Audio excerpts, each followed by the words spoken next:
Miyazaki is widely regarded as an artistic genius as a director, animator, and storyteller.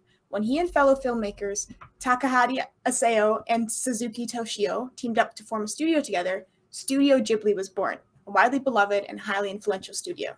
The artistry of the storytelling and romanticization of the mundane and the imaginative alike has helped form and secure the legacy of Studio Ghibli. And today, we'll be talking about all of that. And a cat. We're also going to talk about the best cat ever. Hello and welcome to 21st Century Cinema. It's the podcast about film and the film industry. As always, I am Joseph Delavecchia, your guide on this beautiful, calm journey we call film. Joining me today, all the way from an Eastern civilization that just discovered the internet and shovels. Big week for them. It's Noah Shepherd. Hi, Noah.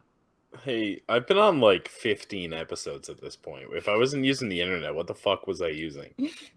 Telepathy. That's what I was going to say telekinesis, but that's different. I've just been broadcasting myself through a friggin' Polaroid. I really thought you were going to be more upset about the shovel joke. Nah, shovels. We don't. You guys use shovels. just burrow your way through the snow. Yeah, like mole people. Yeah. And also with us today, but wishing she was at jungle school with Benny the orangutan, is Ava Carvello. Hi, Ava. Hi. Yeah, I've actually got my stuffed orangutan behind me. Those that are watching the video can see. He is named Benny appropriately. Yeah. Yeah, I really expected like a 20-minute rant about how great orangutans are. And I don't need to rant about it because I think everyone knows. Yeah, I think it's just common knowledge. They're pretty amazing. I honestly didn't care about them until you became obsessed with them, and I was like, okay, they exist. All right. Joe hates primates. Good to know. He hates monkeys. He hates great apes. Yeah. Joe, what? Why do you want all silverbacks to die? Huh, Joe? Huh? Are you poaching silverbacks in your spare time? Joe purposely consumes more palm oil to help with the deforestation so that orangutans become increasingly more endangered. I didn't even know these two things were issues until right now. Why do you hate the great apes? The great apes. Against a little I have a lot against that sentence airing on this podcast.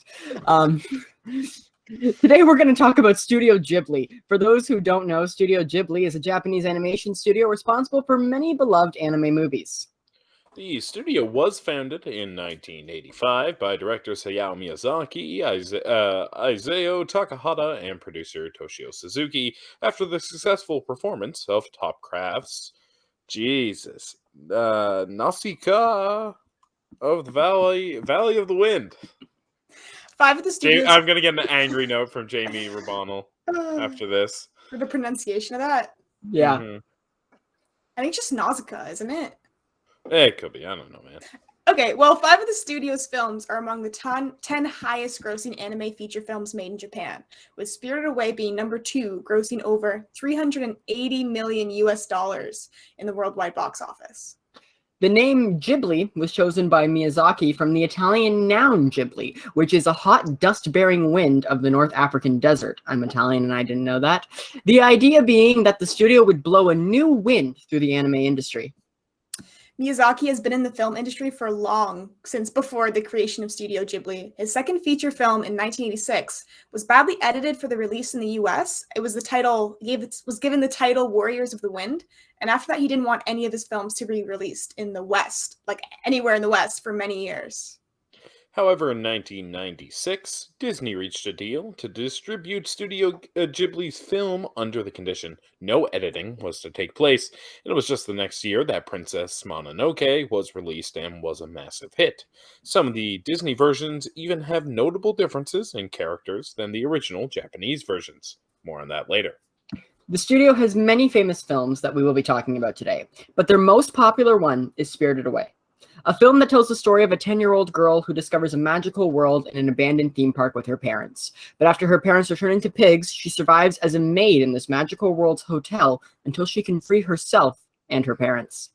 Spirited Away was the most critically and financially successful film. It earned $13.1 million in the first 3 days of its release just in Japan alone, which was a new record, and the previous record was held by another Miyazaki film, Princess Mononoke. Spirited Away won the Academy Award for Best Animated Feature at the 75th Academy Awards, making it the first and only hand-drawn and non-English language animated film to win the award. And since we're going to be talking about 6 different Ghibli films today, it seems only appropriate that we start with Spirited Away. So Spirited Away, I'm going to start this because let's just jump in with Joe's hot takes. I feel like that's why everyone... Joe's cold takes. very cold, wet blanket takes because Lukewarm, Joe does soggy not take. because Joe rates everything on his limited Western view of film. Are you done? No, because I know your opinion on Spirited Away, and it's a bad opinion, and Jamie Rabonald called you out for it before. It's not a bad opinion. It's probably Spirited a bad Away opinion. is a good movie. It is an enjoyable movie, but it is overrated. No. Okay? No, not even close. I spent years hearing about this amazing film and how it was just breathtaking and the story was absolutely beautiful and it's just this amazing work of art. And I was expecting it's beautiful, great, amazing journey. It is. I go and I watch Spirited Away and I was like, and you loved it. Oh, this is the plot. This is it. It's good. It's fine. It moves around a lot and it kind of takes a while. Like things happen and then it's kind of dead in the middle and then things happen again and the last 20 minutes are there. But yeah, I really like what's the name of the guy who could turn into the dragon? I liked him. He was really cool. I like the girl who voices Meg in Hercules. She's the older maid that takes Chihiro. You listen to the English? Yes, I dubs over subs. And he can't read. Joe can't read. Both are fine. I accept both. I like that she was that character, and yeah, I don't know. I liked the movie, but I had heard all these great things, and I watched it, and I wasn't like, oh my god, this is the best thing since Betty White and sliced bread. Like it wasn't. You heard it here. Joe thinks Betty White is better than Spirited Away. There you go, Joe. How do you not? So how does it feel to be so wrong? No, I don't. You're telling me. Spirited Away is really good. That you guys believe. Wait. You guys believe here that Spirited Away is better than Betty White. Like that's crazy. Yeah. I'm sorry. I would trade crazy. Betty White's entire film entire film library for Spirited Away. No, she's gonna be 100 in 6 months. Show some respect. Good for her. She's played the same character for about 80 of those years. And that character's Betty White. Am I wrong? Am I wrong? She's a national treasure, okay? And I could go the rest of my life without seeing Spirited Away. She's not even from this nation. She's not even from this nation. You mean international? Because she's national treasure. She's not ours. Is she not from the U.S.? Yeah, we're not. She's from the U.S. Isn't nation the same side? Isn't nation the same side of the? Okay, I understood it as nation. No, nation means and national country. was the same side of the world. So all of North and South America is this nation. No, I'm wrong. Okay, ignore me. I'm wrong. It's country. National. Turns out Joe failed geography. Joe doesn't know what a country is. Turns out, so that automatically, I think, voids his opinion on Spirited Away because he doesn't know what the word nation means. Up until the age of 15, up until the age of 15, I thought Spain was in South America. Oh my god! Age of 15? Yeah. Why would you offer that information to the public? Why not? Now we know. Why not? I've been made fun of it for Are you 7 years now. You also one of those people who think that Germany is in Russia? No. Joe thinks in Mexico they speak Mexican. He's trying to figure out right now why that's not true. Oh, it's Spanish. I know. I'm not a fucking moron. Joe thinks they thought Spain was in South America. Joe also thinks they speak Spanish in Brazil. Yeah, he does. No, they speak Portuguese. I know they speak Portuguese because I'm also Portuguese like you, Ava. That's how I know that. Anyways, you guys, since we got so derailed there, tell me what you thought of Spirited Away. I like Spirited Away. It's incredible. It's Spirited Away. Who doesn't like it? It's a great time. It's very, Form your own opinions, guys. Come imaginative. On. This is my own opinion. I liked it when I watched it when I was 7, and I've liked it every single time I've watched it since. Well, that's a concept with all of Miyazaki's movies, right? They're so consistently both timeless and ageless. Like, you can watch them at any point and get something different out of it every time. And Spirited Away is one of the chief examples of that. It's something that I think culturally as well, specifically feature-length Japanese animation gets over feature-length animation in the West, although there are some good ones. It's just they understand that their movies don't have to be, that their kids' movies can still be sophisticated. You know what I mean? It doesn't have to just be schlock with a couple sex jokes thrown in. Yeah. It's a beautiful movie, too. It's so beautiful. And Miyazaki's animation is just so cozy. You know what I mean? Like it's really comforting. Who doesn't want a nice tea while watching it? Yeah. Joe's a bitter person, so he doesn't know the feeling of cozy. That's true. Joe's not a cozy person. You guys really like make me out on this show to be like some cruel, grumpy old man in a 20-year-old's body. Like, what is wrong with what is incorrect about any of those statements, Joe? You cuddle up next to Joe and his arm hair is like barbed wire. So uncozy Joe is. I feel so defeated right now because as you're like saying this and absolutely roasting me, my headphones fall out of my fucking pocket. Like I'm sitting here and they just fall out and they're all across the floor now and the case is like open and it's like bend down and oh my god, it was just I don't know. It was like my hopes and dreams right there just smashed to the ground. Fuck, I almost dropped it again. This has been a bad segment for Joe. I am not this grumpy, bitter person that they make me out to be on this show, okay? I won't say positive. I'm an upbeat, I'm an energetic personality. Joe, I believe the word you're looking for is hateful. Yeah. Okay. Spiteful? Rage-filled. A little salty. Do you guys want to hear a fun fact about Spirited Away? No. Yeah. Wait, is it actually fun or is this? Yeah, it's actually like a fun fact. Okay, let's hear it. Every summer, Miyazaki spent his summers at a vacation house with his mom, and there were these girls that were friends of the family, and he became very close with them, spending his summers with them. So he wanted to essentially make this film for them and based Chihiro off of them and those relationships. So that was sweet. Oh, that's cute. I like that. Sweet fun fact. See, nice. It's one of those. It's cozy. It's also like sweet things like that in Miyazaki movies. Unfortunately, are a little bit rare. Even though he has some very comforting, sweet movies, but he doesn't take a lot, really, from his personal life, especially his family relationships, because he historically does not like his son's work at all. What has his son done? His son makes movies as well. His son made I think it was an animated movie as well, and I believe in the middle of it, Miyazaki walked out and hung out in the lobby until it was over. Now. That's oh my gosh! That is not who you would expect from like the guy that makes these movies that are so heartfelt and like all the like, connecting. It's really. I think he just uses up all of his goodness of that, all of his wholesomeness, and puts it in his movies. Okay. Speaking of this, though, I want to ask this question: have you guys ever walked out of a movie? No. Oh, no. I have. What movie?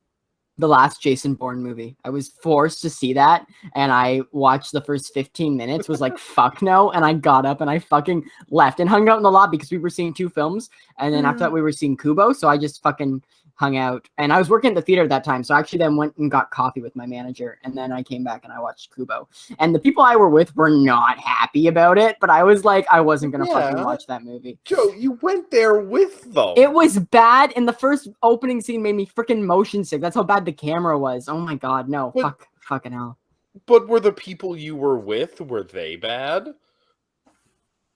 No comment at this time. We okay, all right. Let's move on. Everybody who went and saw the Jason Bourne and the Kubo and the 2 Strings is now with Joe. Is just like, you talking about me? Yeah. Anyways, I want to also digress though before we go into more about this, because there's only one other movie I'm going to talk about, which is the other movie that I picked and decided to watch. I don't like anime. I don't like watching anime, which is why I have steered clear of Studio Ghibli. That's What's wrong? See, Like, Joe, would you say why can't I talk? Why can't I get my point across before you yell at me? You can yell at me all you fucking want. You can tell me Joe. I'm wrong and tell me my opinions are bad and that I'm stupid, okay? You guys Joe. have been doing that for 35 fucking episodes. if you say you That's don't fine. like anime, that's But- not like a genre. Like anime Yeah, is just like exactly, Joe? that's like saying animation like, from Japan. You're saying you don't like things made from I don't like Japan. that style very much. That's the thing. But there's different styles in anime. It's not an it's umbrella not just- term. Is there though? That all looks the Yeah. same to me. Guys, No. I gotta take a breather. This is too much. This is too much. I can't stand Ooh. some anime styles. Like I tried to watch like JoJo, for example. I didn't like the animation in the first season, but it's very different from like Studio Ghibli, for example. The only correlation is that they're both animated and made in skipping that. Japan. Sorry, Like- I am listening to you and taking what you're saying seriously. So But- you don't like when Japanese people draw? Podcast right now is so funny. Is that it? Is that your issue? No, Japanese culture? my issue's not Japanese culture. I love Japanese culture. Okay. Is it that you think it should be pronounced Nintendo- anime? No, I never thought of that, and now I want to actually like curl up and die thinking about that. Why would you say something so cursed? That's phonetically with the English rules. That's how it should be pronounced. But it just, I don't know. It just, the style never appealed to me, and I guess you know, and it might also be the fact that like the only real animes that I know about and have like I guess seen are like Naruto, or like I've just heard about like really weeby stuff. So it's just like I'm turned off from like going to watch Spirited Away and Ghibli because I'm just like, this stuff already doesn't interest me. I guess I am being prejudiced and like lumping it all into one category, which I will admit is wrong. And I have opened my mind a bit more, and I have watched 2 Studio Ghibli movies, and I do intend to watch more. Because the second one I watched, which we'll get to, I absolutely loved and adored, and I am in love with a cat now because of this movie. But but I haven't seen a lot of Spirited Away. I've only seen 2 movies, and that's why I won't be offering my opinions for your guys' movies because I haven't seen them. But yeah, I just wanted to put that out there and be open and say that I don't really like anime. I don't generally watch it, but I am attempting to watch more Ghibli. And Spirited Away, I think, was the wrong one for me to start with because it kind of turned me off it for a bit. But after watching another one, I definitely want to see another one. So Okay. You know what? That's fair. That's fair, and it's good that you acknowledge the limited viewpoint you're coming from, and that you're working to expand that. And I think that's good. I think you could have said that you have not watched much anime. Not that you do not like anime. okay. I liked Bakugan and Pokemon as a kid. Does that count for anything? No, I can't hear you. No, we can't hear you. Stuff. Yeah, you're just mouthing at us right now. I just watched him put himself on mute. Oh, we're back. What is happening? All right. There we go. Hi, there you go. Okay. I liked Bakugan and Pokemon as a kid. Does that count for anything? Yes. Yeah. Well, Pokemon, I don't know if Bakugan is actually, I don't know if it's American made or not. But it was Japan made for the first 3 seasons, and then it wasn't popular in Japan, so North America made the last season. Cool. Yeah, that counts. And even then, I'm not someone who's super stuck up about that either. But yeah, Pokemon definitely counts. Pokemon was really big in Japan. Okay. Yeah. Who wants to go? What movie do we want to talk about next? You guys each have 2 movies in your arsenal. Who wants to name one first? I forget which 2 you picked. So you go first, and I'll pick 2 that haven't been spoken about. Okay, go ahead, Noah. So I'll go with because it was mentioned in the intro. I'll go with Princess Mononoke, which is the first Ghibli movie I've ever seen.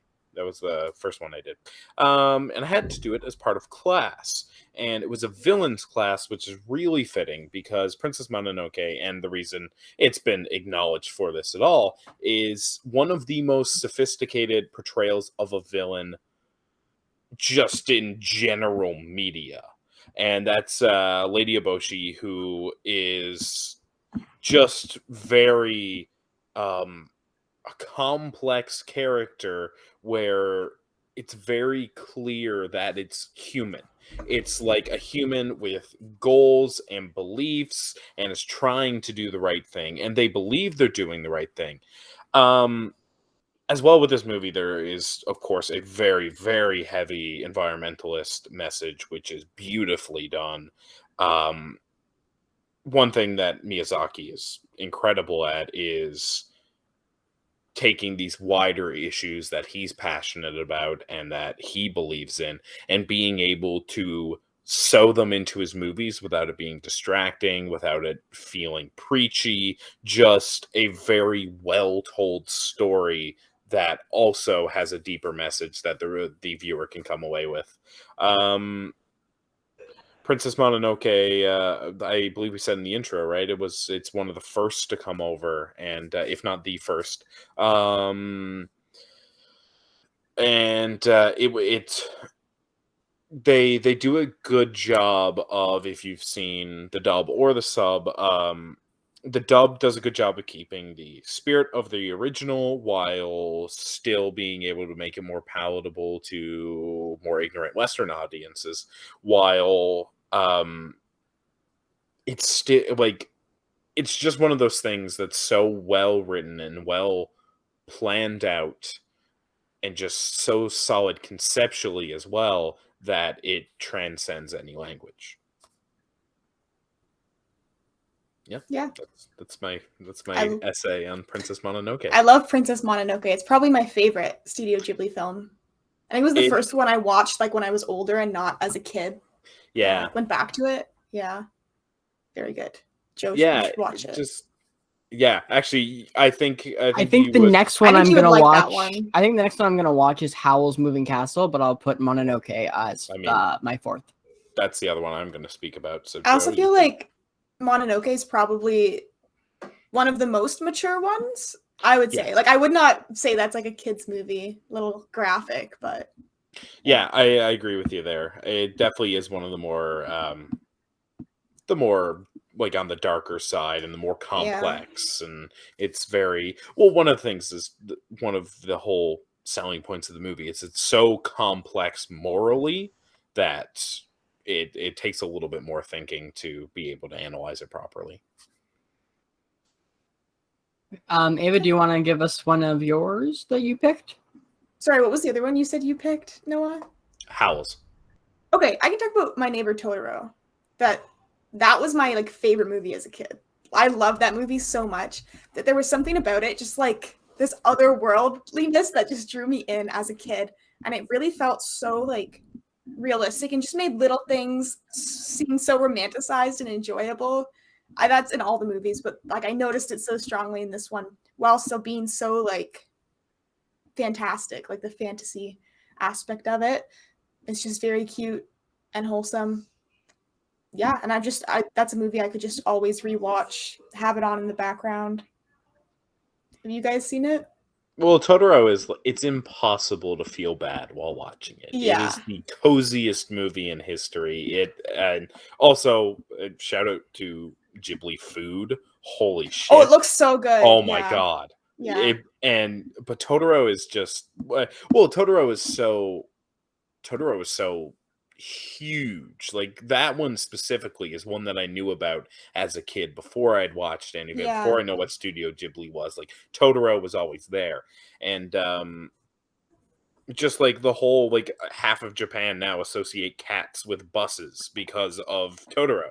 And it's just such a, like you said, it's so wholesome and just so well-meaning the entire time that it's impossible to feel bad while watching it. I haven't seen it, but I have heard Ava's sister talk my ear off about Totoro and how I need to watch it. It's so cute. Yeah. So, it is adorable. I'm sure that I will be forced to watch Totoro. Don't say that like it's a bad thing. Well, I don't know anything about it yet, so... Then why are you going into it with a negative viewpoint? I'm not going into it with a negative viewpoint. Saying that you're forced to do something. I mean, more so it's gonna be like you're like, let's watch it, instead of me just being like, oh, I think I'll watch Totoro tonight. Yeah, fair. Okay, that's fair. But you should watch Totoro tonight. Yeah, you should watch it tonight. You should watch it. I'm gonna check in on you in a few hours to make sure you're watching it.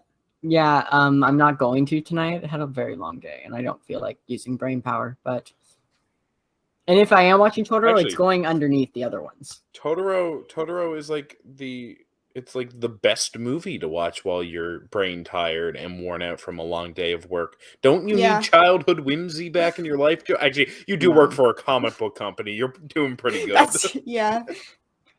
Comic books are very mature most of the time. I want to point out firstly, but that's whimsical. A. B. You know I don't want childhood stuff in my life.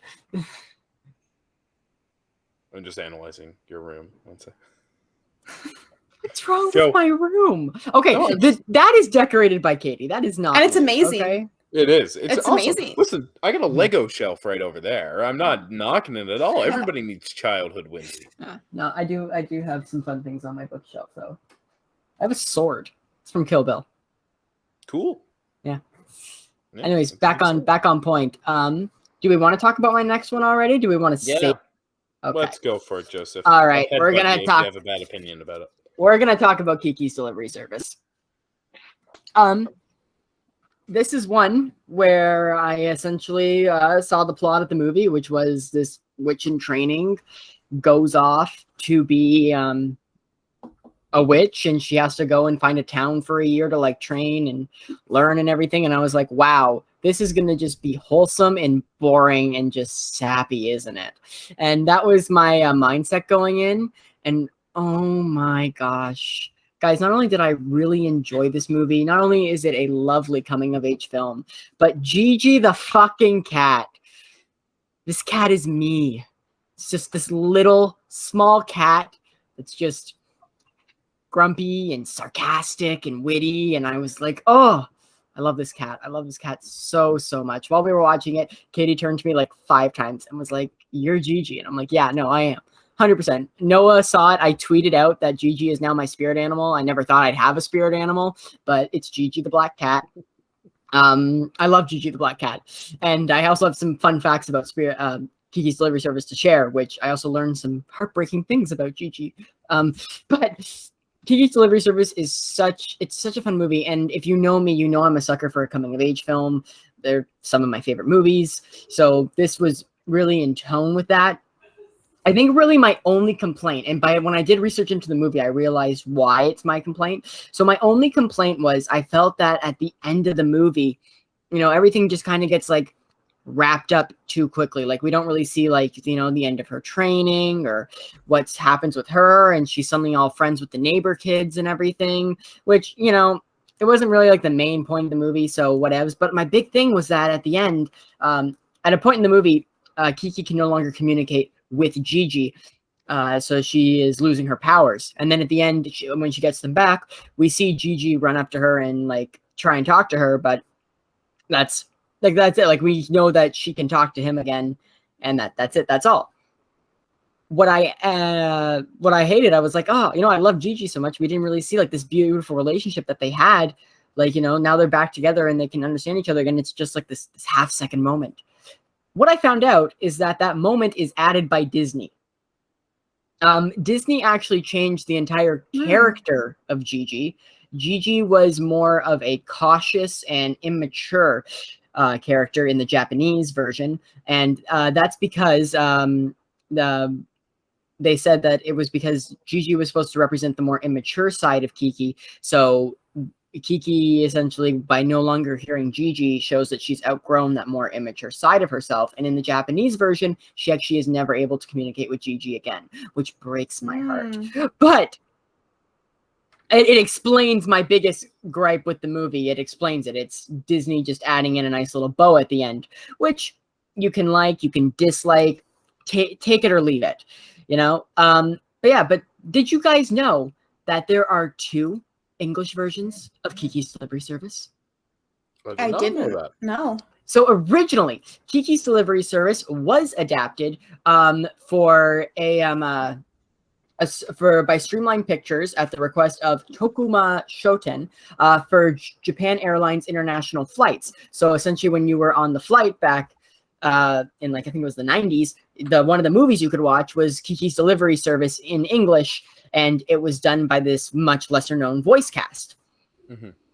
That version you can still view and like watch. However, it's only available in the Ghibli Laserdisc box set, which I'm pretty sure you can't buy anywhere anymore because it's called the Ghibli Laserdisc box set. Joe, what are you talking about? I got my laser disc. I don't even know what laser discs are played on. Oh no, I was gonna make a joke and my Laserdisc player. But then after the 1997 deal with Disney, Disney released the film in 1998 with their own voice cast, which has a lot more bigger names. For example, Kirsten Dunst is the voice of Kiki, which actually kind of shocked me because I don't really like her as an actress, but she was great as Kiki. So I guess I finally like Kirsten Dunst in something besides Interview with a Vampire. So yeah, that was just something else really cool that I found out, that Kiki actually had 2 English releases. But in the end, I really, really enjoyed Kiki, and I absolutely adored it. And Gigi the Cat is my spirit animal. And thank you for coming to my TED Talk. Any questions? You know what my opinion is on Kiki's Delivery Service? If you hate it, I get to yell at you. So I've only watched it once when I was a kid. I did not like it. I was so bored as a kid. God. I think I fell asleep. No, yell at her. You yelled at me for thinking Spirited Away was just okay. She didn't even like it. You're muted again, Noah. Stop muting yourself. I didn't hate it. I liked it, but like the way I remembered it, he's muted, but he's trying to talk. Yeah, Noah. Once again, stop muting yourself. Your muted button is on. My mic is the cord is loose. So I have fond memories of I remember thinking it was pretty and interesting, but it just felt a little boring to me as a child that I just fell asleep, and I have never had the impulse to go back and rewatch it. You got to. You really do, because that's limiting your It felt like it was like where you are 4 hours when I was a kid. So there are some movies that are like that, right? I remember The Road to El Dorado being really long. No, I love The Road to El Dorado. That was my favorite as a kid. Oh, so good. But yeah, the Kiki's Delivery Service, got to go back, especially with the coming of age story is even heightened once you've come of age. I don't really like coming of age stories. She doesn't. She hates them. I hate the bad ones, but I don't hate them because. Well, you hate The Breakfast Club, and it's like the best one. Terrible. So no, it's so bad. No. It's so very stereotypical. It's great and very of its time, is what I'll say. It's very of its time. I love it, but it is very of its time. Yeah, I'll agree it's of its time, but I still love it, and I think it's amazing. Yeah, I'm there with you. Mm-hmm. I like some coming of age films, not that one. Can you name one coming of age film you liked? Lady Bird. Okay, that's a good one. Yeah. That's a good one. Nobody can argue with that. Lady Bird was great. Edge of 17 with Haley Steinfeld. I liked Edge of 17. I was going to say that one too. I haven't seen it. I loved it. Noah, watch it. It's got Woody Harrelson. It's pretty good. I do like Woody. I know you like Woody. Harrelson. Woody Harrelson. Yeah, let's Woody Allen. Really? Do you? I hear he's a stand-up guy. No, he's a terrible person. Him and Mel Gibson. You know, I really hear that. He's a terrible person, and this may be the one that gets my film card revoked. Don't really enjoy his movies all that much. Neither do I. Don't worry about it. Fair enough. Maybe it's because I only watched them after I knew that he was sleeping with his stepdaughter. That might also be, I'm kind of also on that same page where I was like, I know you're a terrible person, so I don't enjoy your work. That's how I feel about Tom Cruise. Yeah, same. Yeah. I can't watch people are so like goo goo gaga over Tom Cruise. Guys, his face always Scientology is fucking disgusting. Once I learned that he has a tooth in the middle of his face, it's all I can look at when he's on screen. His teeth are like centered. Oh, I'm gonna look for that next time. I gotta look for that next time. I didn't know that. I'm pretty sure, like American Psycho, like the movie. I'm pretty sure. What's the main character's name? Patrick Norman or something. Something like that. It's Christian Bale. I know that. Christian Bale literally based the character on like how Tom Cruise acted in an interview. That's what the character's based on, was how he acted in an interview. How it was like amazing, like an aggressive smile with nothing behind the eyes, or something like that. Is like his wording. Yeah, it's great. Yeah. One more thing about coming of ages before we go off, and this is just a fun little tidbit for the listener. That didn't say you didn't. Your tone was not fun. Don't make the mistake I did and watch the movie Midsummer thinking it's a coming of age film. That's my advice. Okay, I didn't know that Midsummer was a horror film either. I thought it was like a drama, maybe like an offbeat drama. And there's that one scene where the thing happens, and I was like, "What the?" I didn't think it was. I was going into this Yes, movie thinking I was gonna watch like The Edge of 17. She gives her parents carbon monoxide poisoning in know. the opening scene. I thought Noah, it was like a dark it was drama. very scarring. Okay. Oh, I know. Listen, I turned it off. That was one where I was like, "This is a little too much for me right now," and Yeah, I it don't was a normally lot. do that. But I love that movie though. It gets more disturbing. No, it Yeah, only I've heard. gets worse. I've heard. Yeah.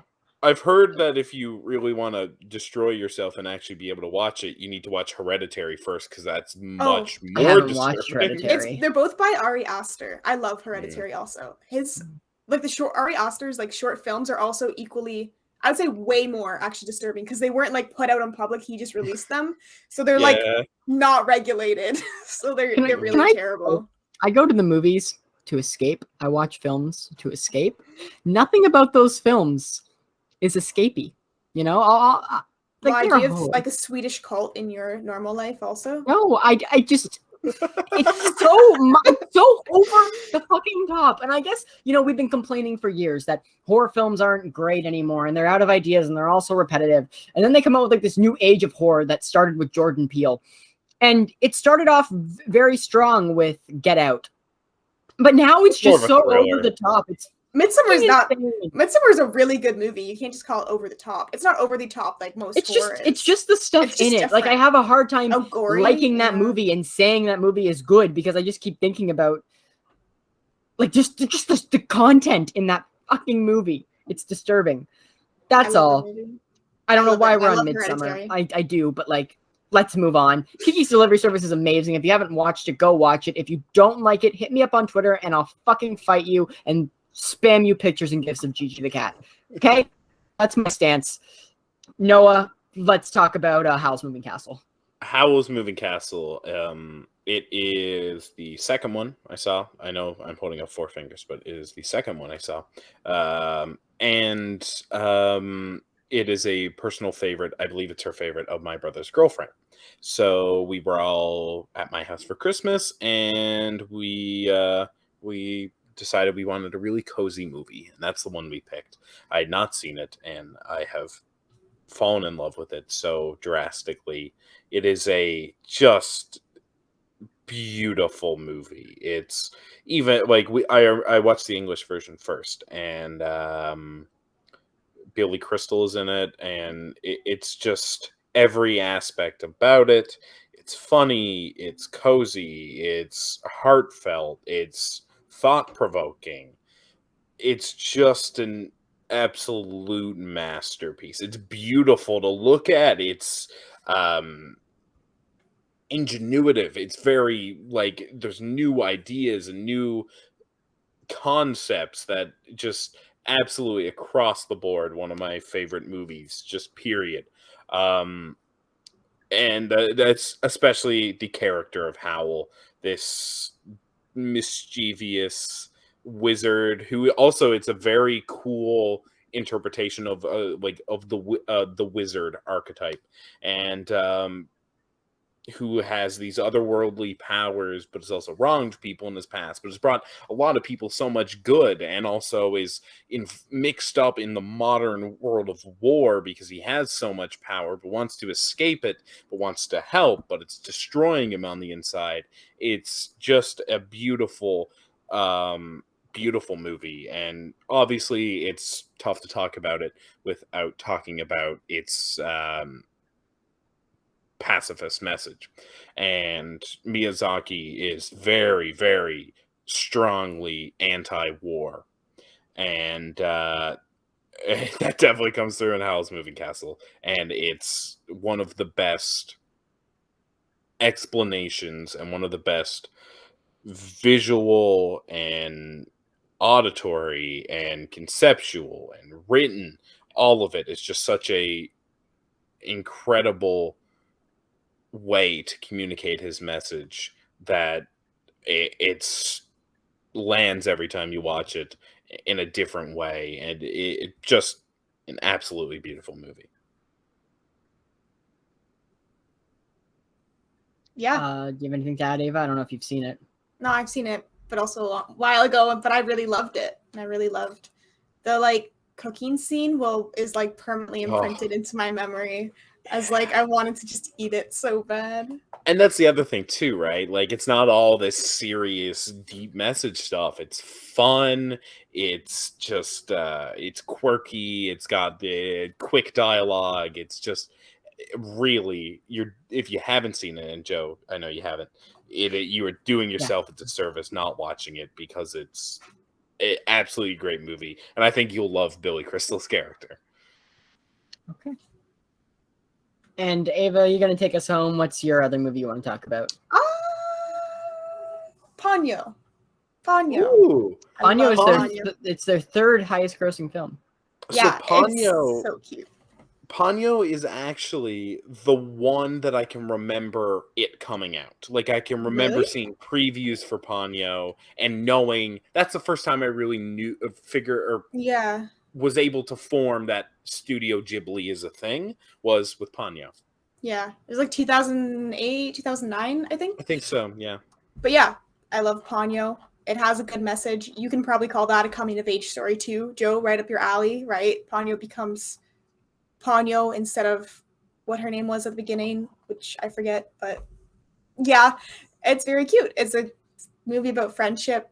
These two kids. It's like a great kids movie, but it's very enjoyable. And yeah, I just have fond memories of watching it, and I could always rewatch that movie. And also, a little fun fact here that it won the Japan Academy Film Prize for the animation of the year. And it was rated number 2 on the hit products to come out of Japan in 2008. Do you know what number 1 was? The Wii. Only the Wii was able to beat Ponyo. That's it. Nothing else in 2008 happened in Japan. They should have made a Wii Ponyo game. That would have just like destroyed. Oh, yeah. Yeah. Yeah, it would have been. Noah, do you have any extra thoughts about Ponyo? Ponyo's just cute, right? Like, I know, like, I don't know all of the critical scores, but I know Ponyo is a little more mixed compared to the other ones. It's more of like a kid's film, I find. But yeah. And I think that goes back to one of the things that I really like personally about Japanese animation and the world of it.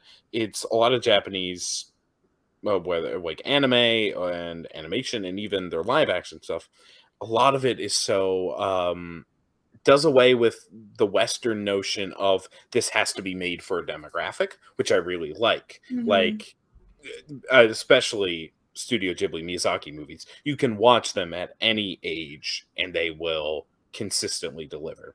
And Ponyo, even though it is a little more based on like childhood values and teachings and lessons like that, it's still, once again, you can go back and watch it as an adult and have such take away some great stuff from it and just have a good time. And Ponyo is one of the ones I'll say it's one of the most strictly fun ones of it. Yeah. It's a little, it's not Grave of the Fireflies, so like it's a lot more. It's like a really sweet little palatable fairy tale almost. Exactly. Yeah. I like it. Before we wrap up, I want to essentially, I didn't say this on the podcast, but it's something that I've said in real life and I've gotten a lot of slack for, and I actually need to make a retraction and I need to recant something that I've said. Ooh. And it's about Spirited Away. I have very publicly said Spirited Away is overrated also because I don't understand how or why that film won an Oscar, because I don't think it's an Academy Award-winning film. However, in preparation for this podcast, I did look up what it was nominated against. And yeah, it should have won the Oscar. So Spirited Away you're justifying against the first Ice Age, Lilo and Stitch, can we get a movie called right now? Spirit, Stallion of the Cimarron. Wait, did you You not don't know like Lilo and Spirit Stitch? Stallion? Sorry. No, never heard of it. And Treasure Planet. We're I both love mad Treasure about it. Planet. Those are good Never movies. heard of it. Okay, Lilo and Katie, Stitch is a welcome to the strong movie. podcast. And what Are you say, you Ice yelling Age at me was now? also actually really good. Yeah, Joe. Those I are all love- strong contenders. I love No, they're not. I only Spirit, like Ice Age on Treasure that list. Planet, and Lilo and Stitch. Wait, you like Ice Age out of all Ice Age 2 is You the know- best Ice Age, but I do You- like Ice Age 1, but Ice Age 2 is the best Ice Age. He doesn't like Spirited Away, but he likes Ice Age. You know what else is great that's underrated? Megamind. Y'all remember fucking Megamind? I like Megamind was good. 2010? Megamind was good. Yeah. Hold up, Megamind. Lilo and Stitch was really great though. No, You it know was. what? I hated Lilo and Stitch Lilo as a and kid. Stitch is really weird Yeah. because all the stuff with Lilo and her family is incredible. And all the stuff with Stitch is just like, okay, you could have just done away with that. Like Stitch does not need to be in the movie, No. which is really weird because he's the selling point. But it's so fun. It's every kid loves Lilo and Stitch. And it's Absolutely. No, I was a kid and I hated Lilo and Stitch. well, you suck. And Yeah, also but you don't hated like fun Treasure as a Planet. kid. Oh I my love God. I always Have you thought seen Treasure Treasure Planet? I've never cool. seen it. I don't know what it's It's about. cool. Genuinely, the thing about Treasure Planet, it was in the phase when Disney did Disney. Yeah.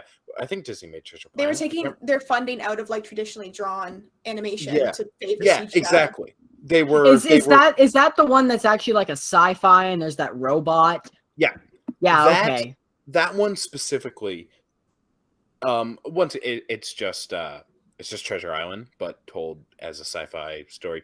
But they do an incredible job of making legitimately. Long John Silver is one of the best Disney villains ever. He's very complex. He's very it's so baffling to me that I put him under Scar and Frollo in the Shadow Man, and then I put even then, the Shadow Man, I just think he's cool. Long John Silver's better than him. Legitimately, I think should be up in the upper echelons of Disney villains. I don't understand why he's just been so forgotten. Well, it's because Treasure Planet didn't do very well. But there's no reason he should be scrapped from the record other than Disney wanted to move into CGI. And it's terribly sad that got swept under the rug, because also while it's still it kind of shows its age a little bit with the animation, there are some absolutely beautiful moments. It's just cool. It is. The And concept's also cool. yeah, It's cool. also the It's concept dope. is really cool. Yeah. Okay. You Anyways, should watch it. You guys know that if I watch it though, I'll just end up recanting this recant and say that Spirit Away did not deserve the Oscar. Well, that's if a you think I'm terrible gonna like it that much. Well, way for Spirited you to Away is still retract your statement is just by saying, "Oh, I still don't think it would have deserved the award, except the other ones I hated more." Yeah, the other ones, yeah, I was And like, yeah, okay, I remember get the it. beginning of this podcast? You were saying, "I swear I'm not bitter. I swear I'm not a hater." I never said I swear I'm not a hater. I said I swear I'm not a bitter old man in a 22-year-old's body. That's what I said. Will die. Joe will Mm. die on the smallest of anthills. I will. Yeah. I will. I am still dying on the hill that Grease is a fucking terrible movie. I don't like Grease. Grease is shit. Fuck Grease. It's just of never its liked it. time. I've been getting a lot of slack at work lately because I don't like The Little Mermaid. I don't like The Little Mermaid either. Thank you. I don't like I've any seen of the it. Disney princess movies. Oh, Frozen's so great. I love Oh, like Frozen. okay, the newer ones are okay, but I mean like the classic old ones. I hate Cinderella and I don't like Snow White. I kind of liked Sleeping Beauty because the dragon was cool. The dragon is cool. The And Dragon. Maleficent's cool. Yeah, the Maleficent green is cool. eyes, green and purple go good together. But yeah. Also, I feel like I also just have like a bitterness towards the Oscars that Spirit Away was a part of because that was the same year as The Pianist, and I hate that movie. But it is the year also that Chicago won Best Picture, and I love Chicago. So No, it's not. yes, it is. Chicago 2003. won in 2002. 2000 March 23rd, Oh. 2003. 2000 the 2002 movie season, but Right, 2003. sorry. Right. I actually do want to take a second to talk about this.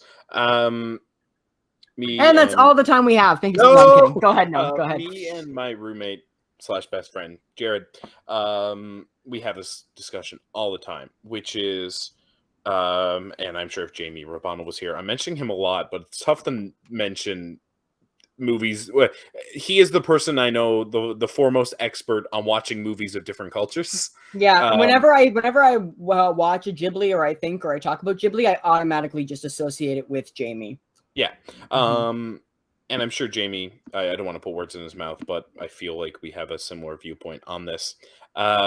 holy fuck, is anime movies underrepresented at Academy Awards. Specifically, it's not a Ghibli movie, but so many more Ghibli movies should be winners, not even nominated, should be winners. An anime movie by the name of Your Name, which if you haven't seen it, I've seen Your you Name. need to watch it, did not win. And let me just see what it lost to. Your Name, Oscars. Oscar snub. That's the first thing that comes up. All right. Noah is just deep diving this now. He needs to know. Oh, it should be the 89th Academy Awards. All right. 89th Academy You're doing this like this such a long way. Animation. I'm Googling, but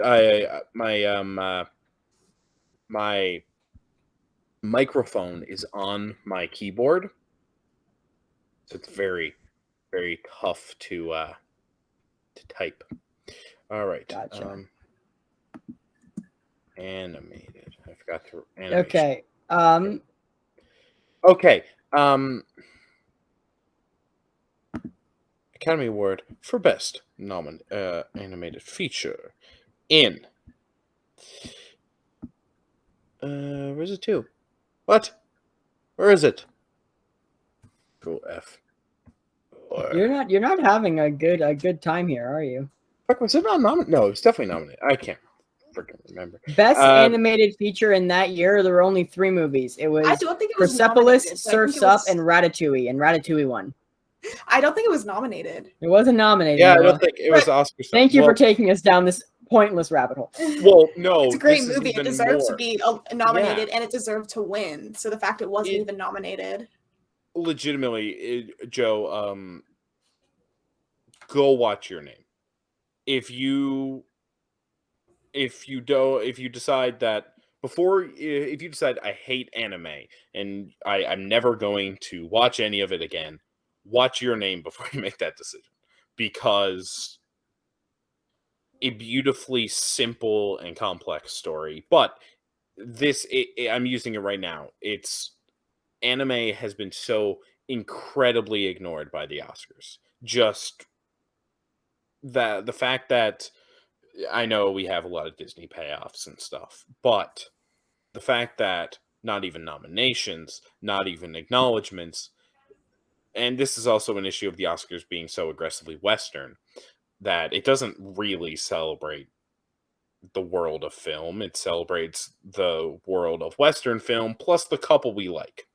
And they don't like anime because they're old people. Ghibli should be right up there with Disney and Oscar wins because it's the Japanese Disney. Like it is in the same cultural, not anymore because Disney is a worldwide tyrant. Yeah, but before it served the same purpose, all these childhood memories, all of these well-meaning, good message stories that have become bigger than film and have entered culture and popular culture. Why are we not acknowledging it the same way? And it's fully, in my opinion, fully a cultural bias. And it's unfortunate that Miyazaki has only won 1 Oscar, which sounds like a really weird thing to say. But all of the movies we've mentioned here today should have, and could have won. Even Ponyo, which was less well received, even though it was an incredible movie. That year, what would have stacked up against it? What was that, 2007? I think it was nominated. 2007 animated feature? Well, it came out in 2008, so it would have been in 2009. 2009 Academy Awards. Animated. I don't think it was. I already have the list up, Noah. Oh, perfect, if Joseph. You would. Yes, I have it up if you would like to know. Best animated picture for that year. Nominated was Departures, The Border. Oh, sorry, that's Best Foreign. My bad. Looking at the wrong one. Nominated was Bolt, Kung Fu Panda, and Wall-E. Wall-E won. Yeah, and Wall-E's a great movie. Yeah. Ponyo's still better. And Ponyo will just Ghibli is so culturally significant in displaying our own ignorance. And I think that's one of the very important things of the reason why, especially especially over the last couple of years, it was one of the first things to break into Western culture, and it was something that will continue. And now it's almost become a household name, whether you're into film or not.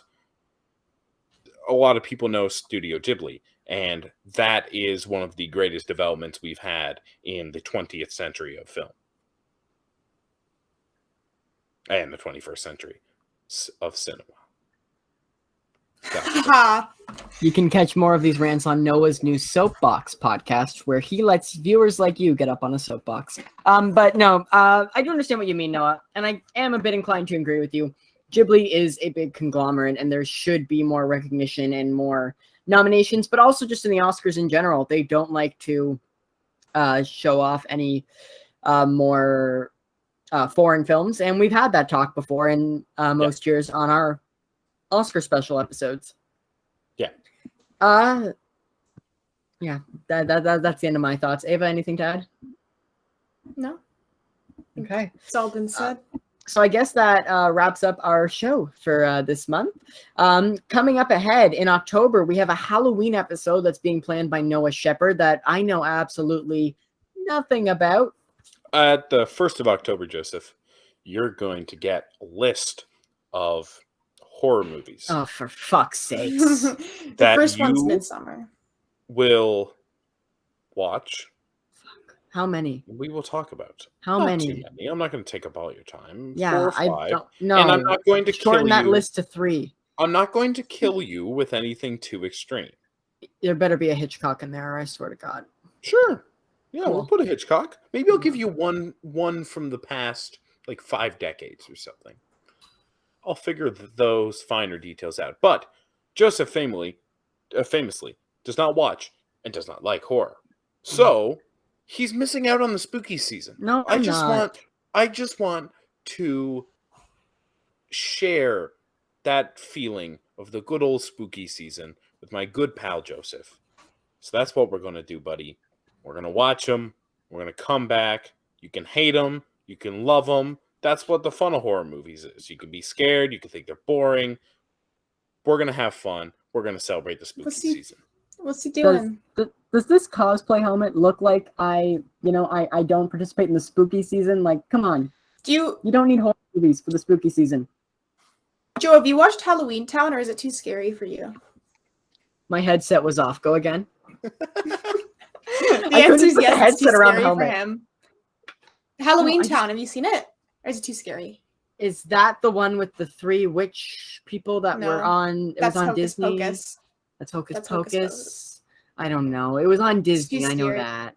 It's too scary for you, Joe. You shouldn't watch it. For Joseph. Too scary, especially when they do Halloweentown High. Too scary. Like I like Hitchcock's films because they're definitely more psychological. Because they're not scary.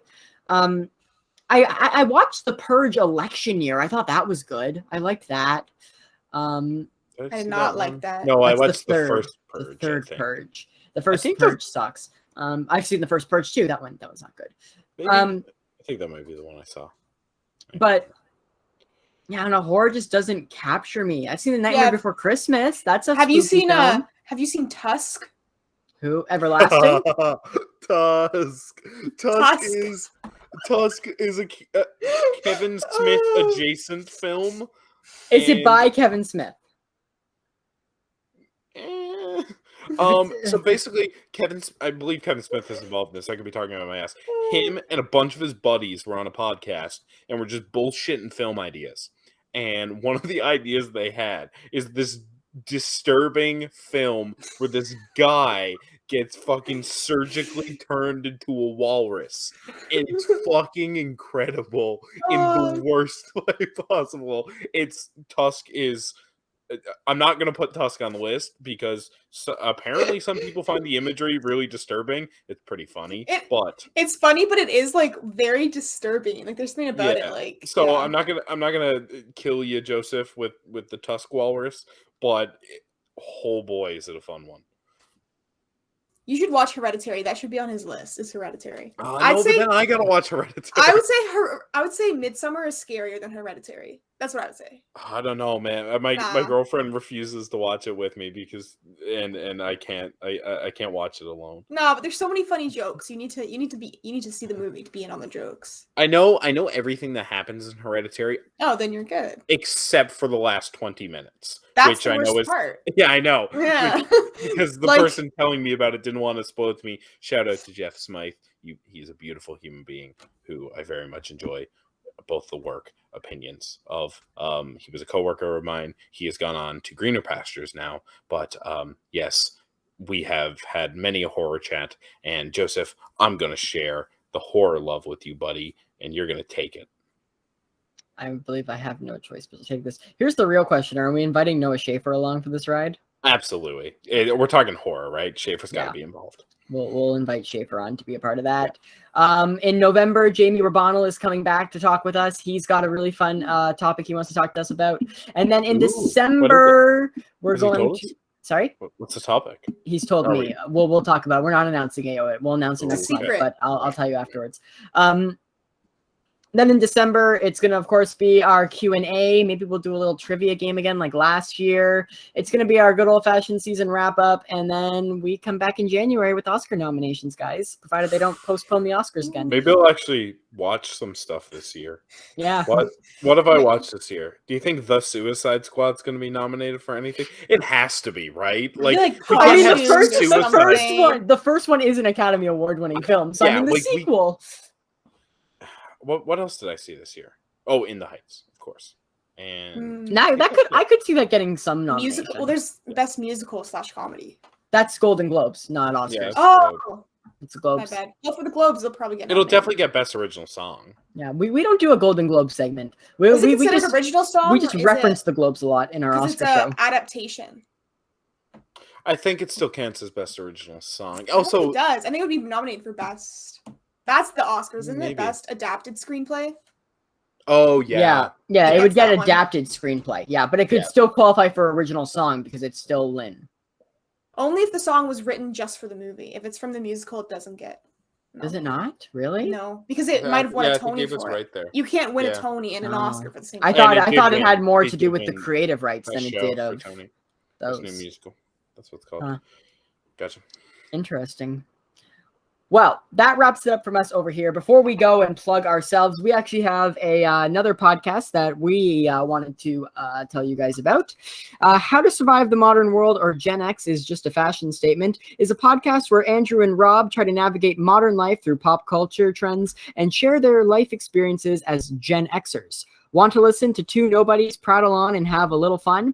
This bi-weekly podcast might be for you. Check them out on all your major podcast providers. Rob is a friend of mine who I work with. He is absolutely hilarious and definitely has a good grasp on pop culture. So be sure to check out that show if you're interested. And as for my lovely co-hosts here, tell them what's going on in your lives. Where can people find you? I don't care who goes first. Take it away, Ava. Okay, I have Instagram. It's at Curvello02.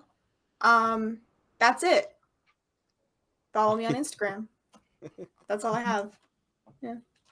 Noah? I am, of course, I got my radio stuff. You can catch me on, I can actually say this because I'm now full-time, written in my contract. You can catch me on Wednesday afternoons and evenings, Thursday afternoons and evenings, Friday afternoons and evenings, Saturday mornings, and Sunday mornings. And you can find me on 590 VOCM or at VOCM.com. I work with a lovely group of people. We have some great programming. And I'm one of the news guys. So top of the hour and sometimes on the half hours. you can hear me. Joseph, I see you have a question. He wants Yeah, a high five. I have my hand up. No, I just want to know, do you realize that you just told people in Newfoundland when is a good time to rob you? I live with 4 other people now. Yeah, I live with 4 other people. I'm not the only person there. I have a very big house right now because we're renting a doctor's house, and it's gorgeous, and I have a very nice bathtub. And chances are, if you try to rob me, I will be in the bathtub. And if anybody interrupts my bath, I will become lethal. I just thought about you like leaping out of a bathtub. You have like an axe up by the side, yeah. ready, or like a gun. You pull it out of the water. And then I was like, my God, imagine. Jameson. And then I was like, just imagine if like Noah leaped out of the bathroom, like just holding an axe, like naked, with just like bubbles around his more private areas. But then I was reminded of that board game night in your apartment, Noah, if you know what I'm talking about. Strip risk? Yeah, it's a strip risk and risk. Risky risk. Yeah, and I will never forget that image in my head. Shout out to Mike Pollock for making me hate my existence. I won't forget that image either because I have it on my phone. You guys took pictures of never fucking mind. Yeah. You can find me on Instagram at the one and only JDV with underscores in between. You want to chat movies or anything, go find me on Twitter also at the one and only JDV. And I will happily argue with you. And Jamie Rabano will take your side over mine because he believes that my opinions are also trash. And I'm kind of hurt about it. He's correct. He's correct. Mm-hmm. Yeah. If you want to know what I'm doing though in my professional life, as Noah mentioned, I am now working with comic books. I am the I don't have an actual like job title, but essentially my job is media manager for Capcan Comics, Canada's largest online comic book retailer. Check us out at capcancomics.ca. It's just a fun time, lots of books that you can get, new releases and back issues. Check it out. And yeah, that's everything from us. If you want to follow the show and be up to date when new episodes are coming out, be a part of our Q&A, send us questions, or you just want to chat about movies in general, we are on Instagram at 21st Century Cinema, Facebook 21st Century Cinema or at TFCC Podcast, and Twitter at TFCC Podcast. You can also support the show on patreon.com/TFCC. Over there, we've got 2 lovely patrons. They are my mother and Noah, and they are dying for more people to hang out with them in that club. Expose us like that. We're a small podcast. It's okay. Surprisingly, though, we actually aren't doing too bad with our listening numbers lately, but we are a small podcast. But if you want to do the one thing that people don't really support on Patreon, but what a lot of people have done to support us, and like a lot, like we have almost sold 100 of these now. Merch, we've got merch, guys. We're on TeePublic. It's linked down below in the show notes, and you can head there and get our merch. We have our logos. We have some fun custom designs for some episodes. We have a design that Noah did back before he was a part of the podcast, which was making fun of me and Ava, that piece. And we also, of course, have our best-selling piece of merch, the Shut Up Joe line of merchandise. Get my face with Shut Up Joe written underneath it and tape over my mouth, and almost anything you need: mugs, pillows, tapestry, notebooks, phone cases, sweaters, t-shirts, long sleeve shirts, baseball shirts. If you name it, TeePublic's got it. A friend of mine and Noah's, Dylan, he actually got the mask version. So he walks around with a mask that says Shut Up Joe on it. And my one friend Scott wears the hoodie whenever he goes out in public with me. So that's so nice. Of all the support the show gets because of that idea. So thank you guys always for listening. We'll see you next month for Noah's Halloween episode coming out around Halloween, and I will sadly be forced to watch horror movies. Anything you two want to add? My goal for this episode, for the upcoming episode, is to convert Joe into liking horror movies. That's what my goal is going to be. So I'm going to carefully pick ones, a mix of campy, a mix of genuinely good ones, and we're gonna get it done. You realize I'm just gonna come on here and complain about all of these movies, and you're just gonna yell at me the entire time. No. Horror movies are fine to complain about, except for there's one that I'm planning on doing that I think you'll like. Though. Is it Shaun of the Dead? That's not a horror movie. It's a comedy. I don't know. Is it? I don't know. It's Simon Pegg and Nick Frost. Of course it's a comedy. I didn't know that's which one. It's scary I for don't know. Joe. He I watched don't the know. first 5 minutes. I'm gonna be and honest with you couldn't guys. do I can't even picture the movie in my fucking head. I just know Shaun of the Dead is a movie I haven't Joe, seen. It sounds like a horror. directed by Edgar Wright. Is it? Yeah. I feel like I knew Do that. you not I know don't about know. the Cornetto trilogy? Oh my god. Okay, that's You it. know This Hot is over. Fuzz, This is right? over. You know Hot Fuzz, right? Yeah, I know Hot Fuzz. And yeah, Shaun of the Dead's the first in the Cornetto trilogy. These movies are connected? Not really, but kind of. What? It's basically it's the 3 movies that Nick Frost, Simon Pegg, and Edgar Wright worked on together. And they're referred to That's as the not Cornetto a fucking trilogy. No, hear me out. Because the ice cream bar, I think it's like a drumstick, I can't remember. Cornetto, the rapper, appears in each of the movie with the color or flavor is related to the subject matter. Like the one I know, No, this is the most bullshit explanation for a trilogy I've ever No, heard. it's not. The At World's End is like alien-y, so they pick the teal mint flavor cornetto, and that's it. But they're all spiritually linked together, and they're incredible movies. And Joseph, if you've been watching Cornetto trilogy and haven't seen Shaun of the Dead, what are you doing, my man? Are we done This is here? the first one. We're done. Because No, that is we're not going a to- trilogy. we're going That's called an Easter egg. Having like one little thing that might connect it, might not. That's the fucking Pixar theory. Is what you're Joe. going off right here with the Pixar theory and Edgar Wright's movies and being like it's a trilogy. No, No, I'm not off. naming it that. a That's fucking trilogy. That's what they're commonly referred a to. trilogy is 3 movies telling one story. That's a fucking trilogy. Joseph, we are going to not leave, and we are going to sit here until you finish Shaun of the Dead and at least 3 Ghibli movies, and then we can all go home. Well, we're all home, but then we can all go to sleep. Please schedule at 12 hours. You can find all the links we mentioned down below, hyperlinked in the show notes, as well as how does Rob's podcast, which name I completely blanked on because I'm mad at Noah. How does survive the modern world or Gen X isn't just a fashion statement. So please be sure to check. I'm that out. not putting thumbs down about the And- podcast. I'm saying in the description below. By the In way. the description below. Check it out and check us all out and send us questions for our Q&A in December because we can't wait for that. All right. Goodbye, guys. Yes.